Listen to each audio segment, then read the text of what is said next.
کہ اب میری حالت یہ ہو گئی ہے، فصرتو بس اب میں ایسا ہو گیا ہوں، یعنی اب میری حالت یہ ہو گئی ہے کہ اذا اصابتنی سہامن، کہ جب مجھے تیر لگتے ہیں تو تکسرت النسال علی النسالی، تو نوکوں پر نوکیں ٹوٹتی چلی جاتی ہیں، یعنی اب میرے دل میں جگہ ہی نہیں رہی، تو اب تو تیر پر تیر جب لگتا ہے تو نوکوں پر نوکیں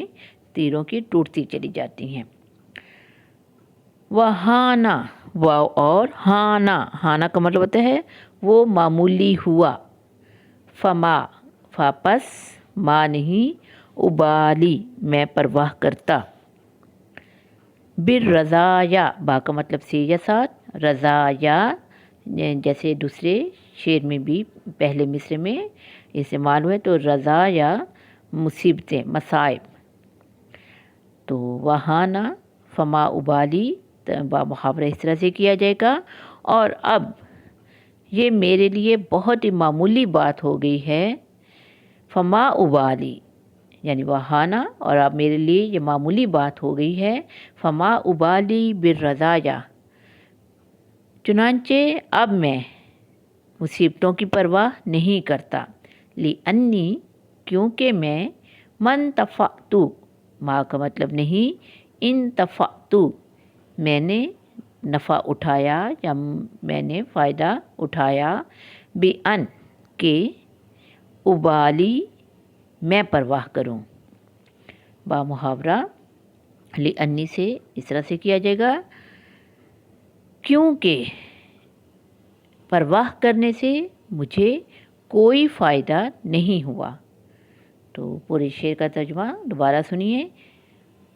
وہانا، اور اب میرے لیے یہ معمولی بات ہو گئی ہے،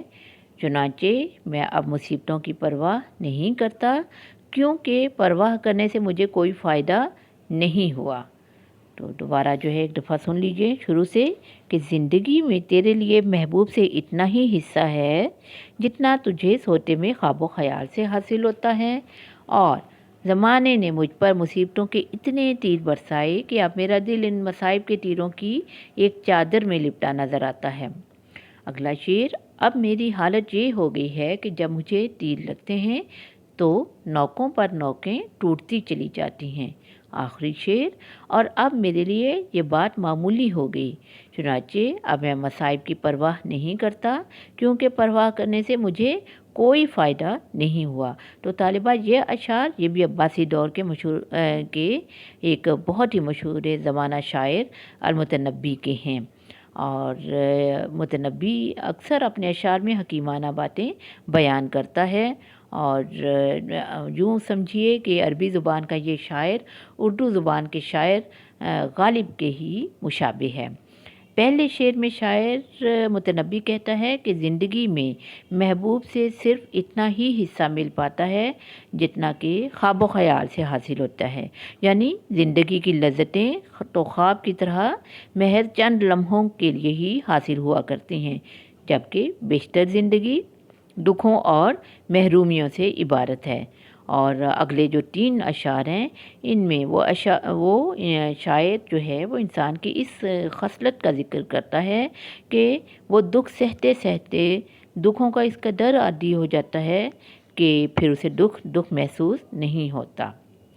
اور جو ہے چنانچہ جیسے غالب نے بھی جو ہے آپ نے یقیناً سن رکھا ہوگا، مشہور زمانہ شعر غالب کہتے ہیں کہ رنج سے خوگر ہوا انسان تو مٹ جاتا ہے رنج، مشکلیں مجھ پر پڑی اتنی کہ آساں ہو گئیں۔